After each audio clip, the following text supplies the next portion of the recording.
నమస్కారం ETV news కు స్వాగతం ముఖ్యాంశాలు ఏపీలో ఆగని వైకాపా అరాచకాలు ప్రకాశం జిల్లాలో తెలుగుదేశం కార్యకర్త హత్య హింసా రాజకీయాల్ని అడ్డుకోవాలని ఈసీకి చంద్రబాబు వినతి ఎలక్షన్ కోడ్పై ఆలస్యంగా మేల్కొన్న ఏపీ అధికారులు ప్రభుత్వ వెబ్సైట్ల నుంచి సీఎం మంత్రుల ఫోటోలు తొలగించాలని సీఎస్ ఆదేశాలు పిఠాపురంలో తన ఓటమికి 100 కోట్లు పెడుతున్నారన్న పవన్ లక్ష మెజారిటీతో గెలుస్తానని ధీమా అభివృద్ధి ఎలా చేయొచ్చో చూపిస్తానని వ్యాఖ్య జార్ఖండ్ గవర్నర్ సిపి రాధాకృష్ణన్కు తెలంగాణ అదనపు బాధ్యతలు రేపు రాజ్భవన్లో ప్రమాణం చేయించనున్న హైకోర్టు ప్రధాన న్యాయమూర్తి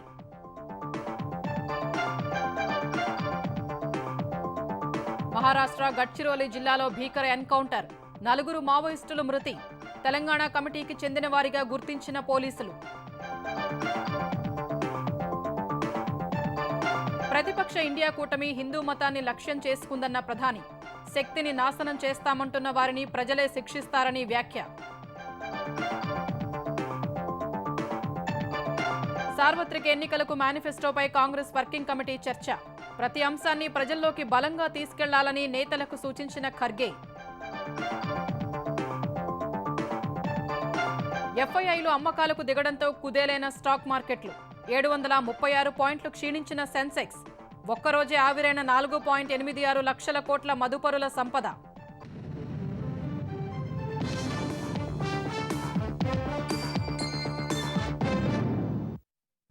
ఆంధ్రప్రదేశ్లో వైకాపా నేతల అరాచకాలు కొనసాగుతున్నాయి. అధికారం అండతో విపక్షాల సానుభూతి పరులపై ఇష్టారీతన దాడులు చేస్తున్నారు. ప్రజాగళం సభకు వెళ్లాడనే అక్కసుతో ప్రకాశం జిల్లాలో వైకాపా వర్గీయులు ఓ తెలుగుదేశం కార్యకర్త నిండు ప్రాణం బలిగొన్నారు. గిద్దలూరు నియోజకవర్గం పరమేశ్వర నగర్కి చెందిన మునయ్య తెలుగుదేశం జనసేన భాజపాలు చిలకలూరుపేటలో నిర్వహించిన ప్రజాగళం సభకు వెళ్లాడు. ఆగ్రహించిన వైకాపా వర్గీయులు నిన్న అతడిపై గొడ్డలితో దాడి చేశారు. తీవ్ర గాయాలైన మునయ్యను గిద్దలూరు ప్రభుత్వ ఆసుపత్రికి తరలించారు. అక్కడ ప్రథమ చికిత్స తర్వాత మెరుగైన వైద్యం కోసం హైదరాబాద్ తరలించారు. ఆసుపత్రిలో చికిత్స పొందుతూ ఉండగానే ఈ తెల్లవారుజామున మునయ్య ప్రాణాలు కోల్పోయాడు. వైకాపా కార్యకర్తలు అల్లూరయ్య, రంగనాయకులు, ప్రేమ్ కుమార్, ఈశ్వరయ్య మునయ్యపై దాడి చేసి పరారైనట్లు స్థానికులు చెబుతున్నారు. అటు మునయ్య మృతిపై కేసు నమోదు చేసిన పోలీసులు దర్యాప్తు చేపట్టారు. శ్రీ సత్యసాయి జిల్లా ధర్మవరంలో స్థలం ఆక్రమణను అడ్డుకున్నాడనే అక్కసుతో 26వ వార్డు సచివాలయం వీఆర్ఓపై ఓ వైకాపా నాయకుడు దాడికి పాల్పడ్డాడు. కార్యాలయంలోని ఫర్నిచర్ను ధ్వంసం చేశాడు. ప్రధాన రహదారి పక్కన ప్రభుత్వ రిజర్వు స్థలాన్ని వైకాపా నాయకుడు ఆక్రమించి కంచె వేశాడు. ప్రభుత్వ స్థలాన్ని ఆక్రమించారని స్థానికులు ఫిర్యాదు చేయగా వీఆర్ఓ సిబ్బందితో కలిసి కంచె తొలగించారు. ఈ చర్యపై ఆగ్రహించిన వైకాపా నాయకుడు సచివాలయంలోకి వెళ్లి అసభ్య పదజాలంతో దూషిస్తూ వీఆర్ఓపై చేయి చేసుకున్నాడు. సహచర ఉద్యోగులు వారించగా అక్కడి నుంచి వెళ్లిపోయాడు. ఈ ఘటనపై బాధిత వీఆర్ఓ ధర్మవరం 1వ పట్టణ పోలీస్ స్టేషన్లో ఫిర్యాదు చేశారు. గుంటూరులో ఆక్రమణలు తొలగిస్తున్న నగరపాలక సంస్థ సిబ్బందిపై వైకాపా కార్యకర్త దాడికి తెగబడ్డాడు. ఇన్నర్ రింగ్ రోడ్డు 50/89 లేఅవుట్లో ఖాళీ స్థలాన్ని గోరంట్ల మైత్రీనగర్కు చెందిన వైకాపా కార్యకర్త తాళ్ల కిషోర్ కుమార్ మరికొందరితో కలిసి ఆక్రమించాడు. అక్కడ ప్రహరీ నిర్మించే పనులు చేపట్టగా గుంటూరు నగరపాలక సంస్థ పట్టణ ప్రణాళిక విభాగం అధికారులు అడ్డుకునే ప్రయత్నం చేశారు. వెంటనే పనులు ఆపాలని సూచించిన వారు అక్రమ నిర్మాణాన్ని తొలగించేందుకు యత్నించారు. ఈ చర్యతో వారిపై ఆగ్రహం వ్యక్తం చేసిన కిషోర్ దాడికి పాల్పడ్డాడు. ఈ అంశంపై కమిషనర్ చేకూరి కీర్తి సూచనతో అధికారులు పోలీసులకు ఫిర్యాదు చేశారు. పోలీసులు కేసు నమోదు చేసుకుని దర్యాప్తు చేపట్టారు. ఆంధ్రప్రదేశ్లో రాజకీయ హింస, శాంతి భద్రతలపై ఎలక్షన్ కమిషన్ తక్షణమే దృష్టి పెట్టాలని తెలుగుదేశం అధినేత చంద్రబాబు కోరారు. ప్రకాశం జిల్లా ఎస్పీ పరమేశ్వరరెడ్డి, నంద్యాల ఎస్పీ రఘువీర్ రెడ్డి, పల్నాడు ఎస్పీ రవిశంకర్ రెడ్డి వైకాపాకు అత్యంత అనుకూలమైన వారని చంద్రబాబు పేర్కొన్నారు. వైకాపా నేతలతో సన్నిహిత సంబంధాలు ఉన్న ఈ ముగ్గురు ఎస్పీల అండ చూసుకునే వైకాపా గూండాలు చెలరేగుతున్నారని ఆరోపించారు. కుర్చీ దిగిపోయే ముందు వైకాపా హింసా రాజకీయాలు చేస్తోందని మండిపడ్డారు. గిద్దలూరులో తెలుగుదేశం కార్యకర్త మూలయ్య, నంద్యాలలో ఇమాం హుస్సేన్ హత్యల్ని చంద్రబాబు ఖండించారు. ఓటమి భయంతో నైరాశ్యంలో ఉన్న వైకాపా మూకలు తెలుగుదేశం కార్యకర్తలపై దాడులు చేస్తున్నాయని మండిపడ్డారు. మాచర్లలో తెలుగుదేశం కార్యకర్త సురేష్ కారును తగులబెట్టారన్నారు. 3 ఘటనలపై పోలీసులు నిష్పక్షపాతంగా వ్యవహరించి బాధ్యులపై కఠిన చర్యలు తీసుకోవాలని కోరారు. ప్రజాస్వామ్యానికి విరుద్ధంగా ఆంధ్రప్రదేశ్లో ఎన్నికల నియమావళి అమలవుతోందని సిటిజన్స్ ఫర్ డెమోక్రసీ కార్యదర్శి నిమ్మగడ్డ రమేష్ కుమార్ అన్నారు. అంబేద్కర్ కోనసీమ జిల్లాలోని జొన్నాడ జాతీయ రహదారికి సమీపంలోనే ముఖ్యమంత్రి స్థానిక ఎమ్మెల్యే భారీ కటౌట్ ఉందని తెలిపారు. ఎన్నికల నియమావళి అమలులోకి వచ్చిన తర్వాత కూడా వాటిని తొలగించలేదని చెప్పారు. కటౌట్లను రాజకీయ పార్టీల ఖర్చు కింద లెక్కించాలని నిబంధనలు చెబుతున్నాయని గుర్తు చేశారు. రేషన్ వాహనాలపై, విద్యార్థుల పుస్తకాల సంచులపై, పంట పొలాల్లోని సరిహద్దు రాళ్లపైన సీఎం చిత్రాలు ఉన్నాయని తెలిపారు. ఏపీలో ఎన్నికల నియమావళి అమల్లో వైఫల్యాలకు ఇదే నిదర్శనమని వివరించారు. అట్లాగే అనేక సర్టిఫికెట్ల మీద ముఖ్యమంత్రి గారి పేరు ఈనాటికి కూడా కొనసాగటం కూడా శోచనీయం. వీటన్నిటిని ఎలా సవరిస్తారో ఇది ఎవరికీ అర్థం కాని సమస్య. ఇది రాష్ట్రంలో ఎక్కడా లేనట్లు, దేశంలో ఎక్కడా లేనట్లు ప్రజాస్వామ్య స్ఫూర్తికి విరుద్ధంగా రాష్ట్రంలో ఎన్నికల నియమావళి అమలవుతుంది అని చెప్పేసి సిటిజన్స్ ఫర్ డెమోక్రసీ భావిస్తుంది. ప్రభుత్వ వెబ్సైట్ల నుంచి తక్షణం సీఎం, మంత్రుల ఫోటోల్ని తొలగించాలని ఏపీ ప్రభుత్వ ప్రధాన కార్యదర్శి జవహర్ రెడ్డి ఆదేశాలు జారీ చేశారు. ప్రభుత్వ కార్యాలయాలు, స్థలాల్లో ఫోటోలు, ప్రకటనలు కూడా తొలగించాల్సిందిగా సూచించారు. సచివాలయంలో ఏపీ ఎన్నికల ప్రధానాధికారి ముఖేష్ కుమార్ మీనాతో కలిసి వివిధ శాఖల అధికారులతో సీఎస్ సమావేశం నిర్వహించారు. ఎన్నికల ప్రవర్తనా నియమావళి కట్టుదిట్టంగా అమలు చేయాల్సిందిగా ఆదేశించారు. ఎన్నికల ప్రవర్తనా నియమావళి ఉల్లంఘనలపై వచ్చే ఫిర్యాదులపై తక్షణం స్పందించాలని ఆదేశించారు. ప్రభుత్వ ఉద్యోగులు పార్టీల ప్రచార కార్యక్రమాలకు హాజరైతే ఎన్నికల నిబంధనల ప్రకారం కఠినంగా చర్యలు తీసుకోవాలని స్పష్టం చేశారు. కోడ్ అమల్లోకి వచ్చాక మంత్రులు, ప్రజాప్రతినిధులు ఎలాంటి ప్రభుత్వ పథకాల కార్యక్రమాలపై సమీక్షలు చేసేందుకు వీల్లేదని సీఈఓ ముఖేష్ కుమార్ మీనా స్పష్టం చేశారు. మంత్రులకు అధికార వాహనాలు వినియోగించకుండా చూడాల్సిందిగా సూచనలిచ్చారు. జాతీయ ప్రాముఖ్యత దినోత్సవాల్లో సీఎం, మంత్రులు హాజరైనా రాజకీయపరమైన ప్రసంగాలు చేయకూడదని సీఈఓ స్పష్టం చేశారు. తెలంగాణ గవర్నర్గా తమిళిసై సౌందరరాజన్ రాజీనామాను ఆమోదించిన రాష్ట్రపతి ద్రౌపది ముర్ము ఆ బాధ్యతలను జార్ఖండ్ గవర్నర్ సిపి రాధాకృష్ణన్కు ఇచ్చారు. పుదుచ్చేరి లెఫ్టినెంట్ గవర్నర్ బాధ్యతల్ని కూడా రాధాకృష్ణన్కి అదనంగా అప్పగించారు. తెలంగాణ గవర్నర్ పుదుచ్చేరి లెఫ్టినెంట్ గవర్నర్గా తనకు అదనపు బాధ్యతలు అప్పగించడంపై జార్ఖండ్ గవర్నర్ రాధాకృష్ణన్, రాష్ట్రపతి ద్రౌపది ముర్ము, ప్రధాని మోదీ, హోంమంత్రి అమిత్ షాలకు కృతజ్ఞతలు తెలిపారు. ఈ రాత్రికి హైదరాబాద్ రానున్న రాధాకృష్ణన్ రేపు తెలంగాణ గవర్నర్గా బాధ్యతలు స్వీకరిస్తారు. రేపు ఉదయం 11 గంటల 15 నిమిషాలకు రాజ్భవన్లో జరిగే కార్యక్రమంలో రాధాకృష్ణన్తో హైకోర్టు ప్రధాన న్యాయమూర్తి ప్రమాణం చేయిస్తారు. అకాల వర్షాల వల్ల నష్టపోయిన రైతుల్ని ప్రభుత్వం తక్షణం ఆదుకోవాలని మాజీ మంత్రి హరీష్ రావు డిమాండ్ చేశారు. 3 రోజుల నుంచి తెలంగాణలోని పలు జిల్లాల్లో ఈదురుగాలులతో కూడిన వడగళ్ల వానలు కురుస్తున్నప్పటికీ పంట నష్టాలపై ప్రభుత్వం స్పందించడం లేదని సామాజిక మాధ్యమం ఎక్స్లో హరీష్ రావు ఆరోపించారు. కాంగ్రెస్ ప్రభుత్వానికి రాజకీయాలు తప్ప రైతులు పట్టడం లేదన్నారు. గతంలో అకాల వర్షాలకు రైతులు పంట నష్టపోతే ఎకరాకు 10,000 నష్టపరిహారం ఇచ్చినట్టు హరీష్ రావు గుర్తు చేశారు. వడగళ్ల వానతో నష్టపోయిన ఆదిలాబాద్, నిజామాబాద్, కామారెడ్డి, కరీంనగర్, రాజన్న సిరిసిల్ల, మెదక్, సిద్దిపేట, రంగారెడ్డి జిల్లాల్లో పంట నష్టం అంచనా వేసి రైతులకు పరిహారం ఇవ్వాలని హరీష్ రావు డిమాండ్ చేశారు. వచ్చే 2-3 రోజుల్లో అకాల వర్షాలు కురిసే అవకాశం ఉన్నందున రైతులు జాగ్రత్తగా ఉండాలని తెలంగాణ వ్యవసాయ మంత్రి తుమ్మల నాగేశ్వరరావు సూచించారు. ఇప్పటికే 2 రోజుల నుంచి కురిసిన అకాల వర్షాలకు తెలంగాణలోని కొన్ని ప్రాంతాల్లో పంట నష్టం జరిగిందన్న ఆయన వ్యవసాయ, ఉద్యాన, మార్కెటింగ్ అధికారులు రైతులకు అందుబాటులో ఉండి తగు సూచనలు చేయాలని ఆదేశించారు. మార్కెట్కు తరలించిన ధాన్యం, మిర్చి తదితర పంటలు దెబ్బతినకుండా అధికారులు జాగ్రత్తలు చేపట్టాలన్నారు. కల్లాల్లో ఆరబోసిన పంటలు దెబ్బతినకుండా రైతులకు తగు సూచనలు చేయాలని ఆదేశించారు. మహారాష్ట్ర గడ్చిరోలి జిల్లాలో మావోయిస్టులు, పోలీసులకు మధ్య జరిగిన భీకర ఎన్కౌంటర్లో 4 నక్సల్స్ చనిపోయారు. లోక్సభ ఎన్నికల వేళ విధ్వంసకర కార్యకలాపాలకు పాల్పడే లక్ష్యంతో కొందరు నక్సల్స్ ప్రాణహిత నది దాటి తెలంగాణ నుంచి గడ్చిరోలిలోకి ప్రవేశించనున్నట్లు పోలీసులకు సమాచారం అందింది. ఈ మేరకు మావోయిస్టులు తెలంగాణ సరిహద్దు నుంచి మహారాష్ట్రలోకి ప్రవేశిస్తూ ఉండగా భద్రతా బలగాలు చుట్టుముట్టాయి. అటవీ ప్రాంతంలో చాలాసేపు ఎదురుకాల్పులు జరగ్గా ఈ కాల్పుల్లో 4 మావోయిస్టులు మరణించారు. ఈ 4 మావోయిస్టు తెలంగాణ కమిటీకి చెందిన వర్గీస్, మగ్దు, కుర్సంగ్ రాజు, కుడిమెట్ట వెంకటేష్ గా గుర్తించారు. ఈ 4లో ఇద్దరిపై 36 లక్షల రూపాయల రివార్డు ఉన్నట్టు పోలీసులు తెలిపారు. 100 కోట్లు ఖర్చు పెట్టి తనను ఓడించేందుకు తీవ్ర ప్రయత్నం చేస్తున్నారని జనసేన అధినేత పవన్ కళ్యాణ్ ఆరోపించారు. ఎవరెన్ని ప్రయత్నాలు చేసినప్పటికీ 1,00,000 ఓట్ల మెజారిటీతో గెలుస్తానని ధీమా వ్యక్తం చేశారు. పిఠాపురం నియోజకవర్గంలో జనసేనలో చేరిన పలువురు నేతలతో మాట్లాడిన పవన్ ఒక ఎమ్మెల్యే తలుచుకుంటే అభివృద్ధి ఎలా చేయవచ్చో చూపిస్తానని ధీమా వ్యక్తం చేశారు. దేశంలోనే ఆదర్శ నియోజకవర్గంగా పిఠాపురాన్ని చేస్తానని చెప్పారు. ఇదే సమయంలో కాకినాడ లోక్సభ నియోజకవర్గానికి ఉదయని జనసేన అభ్యర్థిగా ప్రకటించారు. ఒకవేళ తనని ఎంపీగా పోటీ చేయాలని ప్రధాని నరేంద్ర మోదీ, హోంమంత్రి అమిత్ షా ఆదేశిస్తే ఆలోచిస్తానని చెప్పారు. అప్పుడు ఉదయ్ ఎమ్మెల్యే అభ్యర్థిగా, తాను ఎంపీ అభ్యర్థిగా పోటీ చేస్తామని వెల్లడించారు. నేను ఎక్కడికి పారిపోను. దీన్ని ఒక మోడల్ నియోజకవర్గం చేద్దాం ఆంధ్ర రాష్ట్రానికి. ప్రతి ఒక్కరూ ఇక్కడికి వచ్చి ఇది ఎలా జరుగుతుంది అభివృద్ధి అనేది తెలుసుకునేలాగా ఉపాధి అవకాశాలు కానీ, విద్య అవకాశాలు కానీ, వైద్య అవకాశాలు కానీ, నిజంగా ఒక అభివృద్ధి ఎలా ఉంటుందో ఒక ఎమ్మెల్యే నిజంగా తలుచుకుంటే అభివృద్ధి అనేది ఎలా ఉంటుందో నేను మీకు చేసి చూపిస్తాను. నేను ఏది మాట్లాడినా సాధ్యమైనంత మేరకు నేను చేయడానికే ప్రయత్నం చేస్తాను, సాధించడానికే ప్రయత్నం చేస్తాను. వైసీపీ వ్యతిరేక ఓటు చీలనివ్వను అంటే అందరు నవ్వారు ఆ రోజున. ఎలా సాధ్యపడద్దు అన్నారు. ఎందుకు సాధ్యపడద్దు, ఎలా సాధ్యపడద్దు ఆ వ్యూహం నాకు వదిలేయండి. ఈరోజు చేసి చూపించాను. ప్రధానమంత్రి గారితో మీటింగ్ కూడా అయింది. అలాగే ఈ రోజున మన పిఠాపురంని మోడల్ నియోజకవర్గంగా చేసి పెడతాను. లోక్సభలో ఎన్డీఏకు 400కు పైగా స్థానాలు, ఏపీలో 160కి పైగా అసెంబ్లీ స్థానాలు అనే నినాదం అంతటా ప్రతిధ్వనిస్తోందని తెలుగుదేశం అధినేత చంద్రబాబు తెలిపారు. ఆంధ్రప్రదేశ్లో నవశకం ఆవిర్భావానికి ఇది సంకేతమని సామాజిక మాధ్యమం ఎక్స్లో చంద్రబాబు పేర్కొన్నారు. ఏపీ పునర్నిర్మాణానికి ప్రజలు దృఢమైన నమ్మకంతో ఉన్నారన్న చంద్రబాబు ఏపీలో తెలుగుదేశం, జనసేన, భాజపా కూటమి విజయంపై పూర్తి విశ్వాసం వ్యక్తం చేశారు. ఈ నెల 27న ఇడుపులపాయ నుంచి మేమంతా సిద్ధం పేరుతో సీఎం జగన్ బస్సు యాత్ర ప్రారంభిస్తారని వైకాపా నేతలు ప్రకటించారు. ఉత్తరాంధ్ర వరకు చేపట్టనున్న ఈ బస్సు యాత్ర ద్వారా కార్యకర్తలను ఎన్నికల సమరానికి సిద్ధం చేస్తారని తెలిపారు.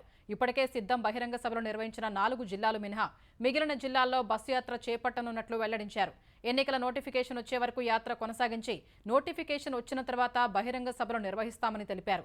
ఈ నెల 27న ఉదయం ఇడుపులపాయలో వైఎస్ఆర్ ఘాట్ వద్ద నివాళులర్పించి జగన్ బస్సు యాత్ర ప్రారంభించనున్నారు. మధ్యాహ్నం 3 గంటలకు ప్రొద్దుటూరు చేరుకుని తొలి బహిరంగ సభలో పాల్గొనున్నారు. ప్రతిరోజు ఉదయం 9:30 గంటలకు వివిధ వర్గాల ప్రజలతో సీఎం జగన్ ముఖాముఖి నిర్వహించనున్నారు. ఈ నెల 28న నంద్యాలలో, 30న ఎమ్మిగనూరులో బహిరంగ సభల్లో జగన్ పాల్గొనున్నారు. 5 ఏళ్లుగా ప్రజల కష్టాలు పట్టని సీఎం జగన్ ఇప్పుడు ఓట్ల కోసమే బస్సు యాత్ర అంటూ హడావుడి చేస్తున్నారని తెలుగుదేశం అధికార ప్రతినిధి ఆనం వెంకటరమణారెడ్డి విమర్శించారు. ప్రాణాలకు ముప్పు ఉందని హెలికాప్టర్లలోనే తిరగాలని ప్రజాధనాన్ని దుర్వినియోగం చేసిన జగన్ ఇప్పుడు బస్సు యాత్ర ఎలా చేస్తారని ప్రశ్నించారు. అందుకు డీజీపీ అనుమతించారంటే జగన్కు ఉన్న ప్రాణహాని ఇప్పుడు తొలగిపోయిందా అని నిలదీశారు. గత 5 ఏళ్లుగా ఏ రోజు కూడా జనాల్లో రాని, జనాల్లో తిరగని, ఈ రోజు ఎలక్షన్స్ రాగానే బస్సు యాత్ర గుర్తొచ్చింది. ఆయన బస్సులో వచ్చినా హెలికాప్టర్లో వచ్చినా మాకేం పెద్ద ఫరక్ పడదు, మాకేం పెద్ద తేడా లేదు. కానీ ఈ బస్సు యాత్ర డీజీపీ గారు ఎలా ఒప్పుకుంటున్నారు? మొన్న వరకు సెక్యూరిటీ ఆయన జీవితం మీద ఒక థ్రెట్ ఉంది, ఆయన జీవితానికే ముప్పు ఉంది, పెను ముప్పు ఉందని చెప్పిన డీజీపీ గారు ఈరోజు ఏ విధంగా ఆయన్ని బస్సులో పోనిస్తారు అని మేము అడుగుతున్నాం. ఏమి ఇప్పుడు థ్రెట్ లేదా అని అడుగుతున్నాం. మాదిగల ఆకాంక్షలకు వ్యతిరేకంగా వైకాపా పాలన సాగిందని ఎంఆర్పీఎస్ వ్యవస్థాపక అధ్యక్షుడు మందకృష్ణ మాదిగ ఆగ్రహం వ్యక్తం చేశారు. ఎస్సీల రిజర్వేషన్పై జగన్ సానుకూలంగా లేరని, మాదిగల సంక్షేమాన్ని పూర్తిగా గాలి కుదిలేశారని మండిపడ్డారు. ఇటీవల ప్రకటించిన పార్లమెంట్, అసెంబ్లీ స్థానాల్లో కూడా ప్రాధాన్యత ఇవ్వలేదన్నారు. మాదిగల్ని చిన్నచూపు చూసిన జగన్కు వచ్చే ఎన్నికల్లో బుద్ధి చెబుతామని హెచ్చరించారు. ఎన్డీఏకే తమ మద్దతని, కూటమి గెలుపు కోసం శ్రమిస్తామన్నారు. మాదిగల మధ్యలో చట్టసభలకు వెళ్ళే విషయంలో కూడా సమాన అవకాశాలు ఇవ్వడు అనే విషయం కూడా తేలిపోయి మాదిగల చైతన్యం కూడా ఖచ్చితంగా అందుకు అనుగుణంగానే జగన్మోహన్ గారి ప్రభుత్వానికి వ్యతిరేకంగా మారుతుందని, ఖచ్చితంగా రాబోయే రోజుల్లో జరగబోయే ఎన్నికల్లో జగన్మోహన్ గారి ప్రభుత్వానికి రాజకీయంగా బుద్ధి చెప్పడమే మా ప్రధాన రాజకీయ ఎజెండాగా అతి త్వరలో నిర్ణయాలు తీసుకుంటామనే విషయం కూడా మేము స్పష్టం చేస్తున్నాం. నందికొట్కూరు ఎమ్మెల్యే ఆర్థర్ కాంగ్రెస్లో చేరారు. అధికార వైకాపాను విడిన ఆయన ఏపీ పీసీసీ అధ్యక్షురాలు వైఎస్ షర్మిల సమక్షంలో కాంగ్రెస్లో చేరారు. కండువ కప్పి ఆయన్ను షర్మిల పార్టీలోకి ఆహ్వానించారు. నందికొట్కూరు అసెంబ్లీ స్థానం నుంచి టికెట్ వైకాపా అధిష్టానం నిరాకరించడంతో ఆర్థర్ కాంగ్రెస్లో చేరారు. మంగళగిరి నియోజకవర్గాన్ని సింగపూర్ తరహాలో అభివృద్ధి చేస్తామని తెలుగుదేశం పార్టీ జాతీయ ప్రధాన కార్యదర్శి నారా లోకేష్ అన్నారు. గుంటూరు ఎంపీ అభ్యర్థి చంద్రశేఖర్తో కలిసి మంగళగిరిలో 2వ రోజు పర్యటించిన లోకేష్ పలువురు తటస్థ ప్రముఖులతో సమావేశమయ్యారు. తెలుగుదేశం పార్టీ అధికారంలోకి వచ్చాక మెరుగైన ఇసుక పాలసీ తెచ్చి నిర్మాణ రంగానికి గత వైభవం తీసుకువస్తానని భరోసా ఇచ్చారు. వైకాపా ప్రభుత్వం తీసుకొచ్చిన అడ్డగోలు పన్నుల్ని సమీక్షించి తక్కువ పన్నులు ఉండేలా చర్యలు తీసుకుంటామని చెప్పారు. బ్రాహ్మణుల్ని పేదరికం నుంచి బయటకు తీసుకురావడానికి కృషి చేస్తామని తెలిపారు. అంతకుముందు తాడేపల్లిలోని అమరావతి ఐకాన్ అపార్ట్మెంట్ వాసులతో భేటీ అయిన లోకేష్ మంగళగిరి అభివృద్ధిపై సమగ్ర ప్రణాళిక రూపొందిస్తామని హామీ ఇచ్చారు. మంగళగిరిలోని చేనేత రంగాన్ని మరింత అభివృద్ధి చేస్తామని, అవసరమైతే బ్రాండింగ్ ప్రచారం నిర్వహిస్తామని హామీ ఇచ్చారు. అప్పులు చేసి సంక్షేమం చేయకూడదు, అభివృద్ధి చేసి అభివృద్ధి వనరుల నుంచి సంక్షేమం చేయండి అంటున్నాం. అన్న ప్రభుత్వం ఇస్తున్న మాకు ఈ పప్పు బెల్లాలు కాదు, మాకు ఉద్యోగాలు కల్పించాం, మా పిల్లల్ని చదివించాం, ప్రయోజకులుగా మార్చాం, ఈ రోజు వాళ్ళకి ఉద్యోగాలు లేదు. సో క్రియేటింగ్ జాబ్స్ ఈసారి ఎజెండా. ప్రభుత్వాలు ఎవరైతే ఎక్కువ ఉద్యోగాలు కల్పిస్తారో అలాంటి కంపెనీస్కి ఎక్కువ ఇన్సెంటివ్స్ ఇవ్వాలి. సో మీరు చూస్తే మనం ఇచ్చే బాబు సూపర్ 6 హామీలో first promise is to create 20 lakh jobs. దానివల్ల ఆంధ్ర ఎకానమీ 2.5 times పెరుగుతుంది. అభివృద్ధి వనరుల ద్వారా సంక్షేమం చేసుకోవాలి. ఎస్ఐబి మాజీ డీఎస్పీ ప్రణీత్ రావు కేసులో ప్రత్యేక దర్యాప్తు బృందం విచారణ కొనసాగుతోంది. 7 రోజుల కస్టడీలో భాగంగా 3వ రోజైన ఇవాళ ఎస్ఐబిలో ప్రణీత్తో పనిచేసిన వారి వాంగ్మూలాల ఆధారంగా అతన్ని ప్రశ్నించారు. డిసెంబర్ 4న ఆధారాలు ధ్వంసం చేసేందుకు ఎవరెవరు సహకరించారని ప్రణీత్ను ప్రశ్నించారు. ఎవరి ఆదేశాల మేరకు ఆధారాలు, ఐఎంఈఐ నంబర్లు, సిడిఆర్, ఐపీ అడ్రస్ల డేటాలను సేకరించారని ప్రశ్నించారు. ధ్వంసం చేసి కొత్తవి ఎందుకు అమర్చాల్సి వచ్చిందన్న ప్రశ్నలకు ప్రణీత్ మౌనంగా ఉన్నట్టు తెలిసింది. మరోవైపు వికారాబాద్ అడవుల్లో పడేసి ధ్వంసం చేసిన ఆధారాలు సేకరించాలని భావిస్తున్నారు. ఇందుకోసం ప్రణీత్ను తీసుకెళ్లి వాటిని పడేసిన ప్రాంతంలో పోలీసులు గాలించనున్నారు. రంగారెడ్డి జిల్లా ఇబ్రహీంపట్నంలో యువతి అనుమానాస్పద మృతి కేసును పోలీసులు ఛేదించారు. కూతురు ప్రేమ వ్యవహారం నచ్చక కన్న తల్లే దారుణానికి పాల్పడినట్లు ప్రాథమికంగా నిర్ధారించారు. దండు మైలారం గ్రామానికి చెందిన మోతే జంగమ్మ, ఐలయ్య దంపతులకు 3 పిల్లలున్నారు. పెద్ద కుమార్తె భార్గవికి మేనబావతో వివాహం చేసేందుకు కుటుంబ సభ్యులు నిర్ణయించారు. అప్పటికే గ్రామానికి చెందిన ఓ యువకుడితో ప్రేమలో ఉన్న భార్గవి తల్లిదండ్రులు చూసిన సంబంధాన్ని తిరస్కరిస్తూ వచ్చింది. ఈ క్రమంలో సోమవారం సాయంత్రం భార్గవి ఇంట్లో ఒంటరిగా ఉండగా ఆమె ప్రియుడు ఇంటికి వచ్చాడు. ఇదే సమయంలో ఇంటికి వచ్చిన యువతి తల్లి వారిని మందలించగా యువకుడు అక్కడి నుంచి వెళ్లిపోయాడు. ఆ తర్వాత భార్గవి విగతజీవిగా తల్లి స్పృహ తప్పి పడి ఉన్నట్టు స్థానికులు పోలీసులకు సమాచారం ఇచ్చారు. వెంటనే అక్కడకు వెళ్లిన పోలీసులు జంగమ్మ భార్గవితో గొడవపడి గొంతు నులిమి చంపినట్లు విచారణలో గుర్తించారు. ఇంట్లో ఫ్యాన్కు భార్గవి మృతదేహాన్ని వేలాడదీసి ఆత్మహత్య చేసుకున్నట్లు చిత్రీకరించేందుకు యత్నించినట్లు వెల్లడించారు. ఈ ఘటనలో తండ్రి ఐలయ్యను కూడా ప్రశ్నిస్తామని ఇబ్రహీంపట్నం ఏసీపీ తెలిపారు. ప్రతిపక్ష ఇండియా కూటమి హిందూ మతాన్ని లక్ష్యంగా చేసుకుందని ప్రధాని నరేంద్ర మోదీ ఆరోపించారు. హిందూ మతాన్ని నాశనం చేయాలనే ప్రకటనల ద్వారా ఆ పార్టీలు తమ దురుద్దేశాన్ని చాటుకున్నాయని అన్నారు. కేరళ, తమిళనాడులోని వేర్వేరు ప్రాంతాల్లో రోడ్ షోలు నిర్వహించిన మోదీ పదే పదే హిందూ మతాన్ని అవమానించే కాంగ్రెస్, డీఎంకేలు ఇతర మతాల జోలికి మాత్రం వెళ్లబోవన్నారు. సనాతన ధర్మాన్ని అంతం చేయాలంటూ గతంలో ఉదయనిధి స్టాలిన్, ఇటీవల రాహుల్ గాంధీ చేసిన శక్తి వ్యాఖ్యల నేపథ్యంలో ప్రధాని వారిపై విమర్శలు గుప్పించారు. ఇండియా కూటమిలో ఉన్న కాంగ్రెస్, డీఎంకే వాటిని ధ్వంసం చేయాలని భావిస్తున్నాయని ఆరోపించారు. ప్రముఖ కవి సుబ్రహ్మణ్య భారతి మదర్ ఇండియాను శక్తిగా ఆరాధించారని మోదీ గుర్తు చేశారు. శక్తిని నాశనం చేస్తామన్న వారిని ప్రజలు శిక్షిస్తారని చెప్పారు.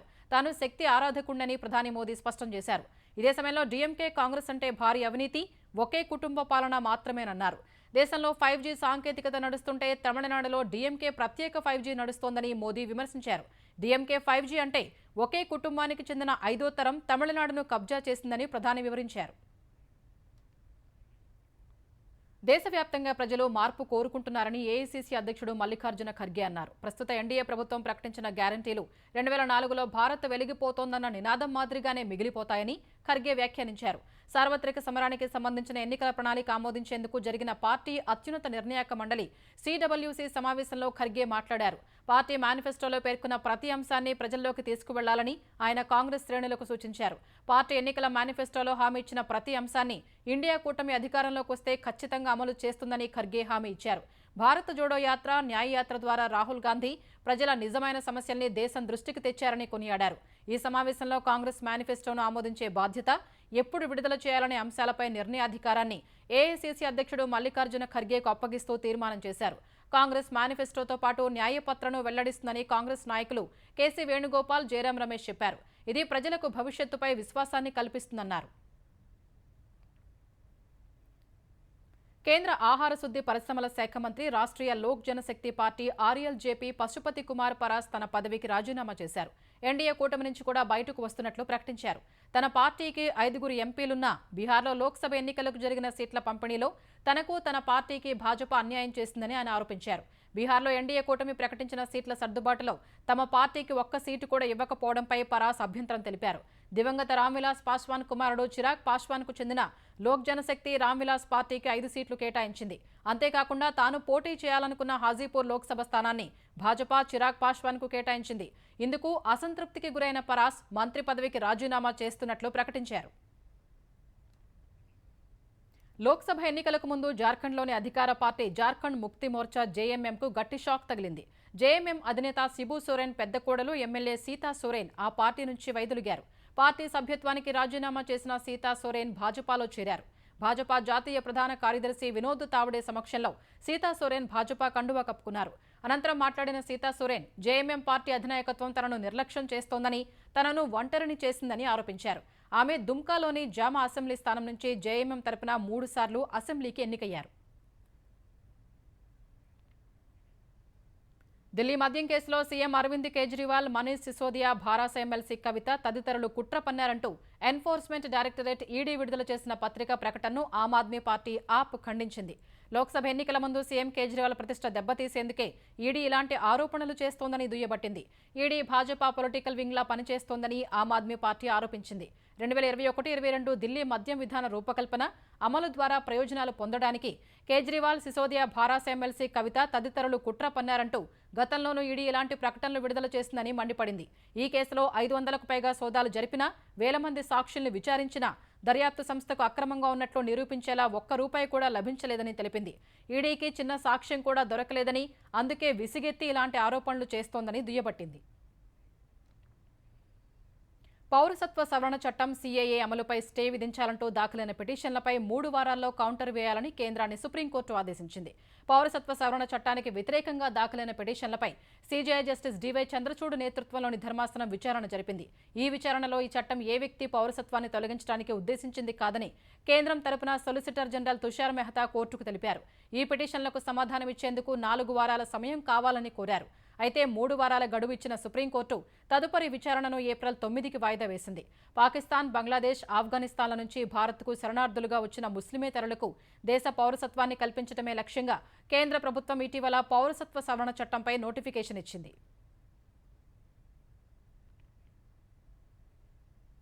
ఆసియా మార్కెట్లలో ప్రతికూల పవనాల మధ్య ఎఫ్ఐఐలు అమ్మకాలకు దిగిన వేళ దేశీయ స్టాక్ మార్కెట్లు ఇవాళ భారీ నష్టాలతో ముగిశాయి. ప్రధానంగా టీసీఎస్, ఇన్ఫోసిస్, రిలయన్స్ ఇండస్ట్రీస్ వంటి దిగ్గజ సంస్థల వాటాలు అమ్మేందుకు మదుపర్లు మొగ్గుచూపుగా సెన్సెక్స్ 736 పాయింట్లు నష్టపోయింది.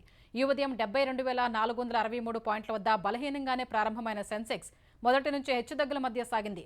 ఒక దశలో కాస్త పెరిగి 72,490 పాయింట్ల గరిష్ట స్థాయిని నమోదు చేసింది. తర్వాత అమ్మకాలు పెరిగి తీవ్ర ఒత్తిడికి గురైన సూచి 71,933 పాయింట్ల కనిష్ట స్థాయిని నమోదు చేసింది. చివర్లో స్వల్పంగా పెరిగి 72,012 పాయింట్ల వద్ద ముగిసింది. జాతీయ స్టాక్ ఎక్స్చేంజ్ సూచి నిఫ్టీ 238 పాయింట్లు క్షీణించి 21,817 పాయింట్ల వద్ద స్థిరపడింది. ఈ క్షీణతతో మదుపరులు 4.86 లక్షల కోట్ల రూపాయలు కోల్పోయినట్టు స్టాక్ మార్కెట్ విశ్లేషకులు వెల్లడించారు.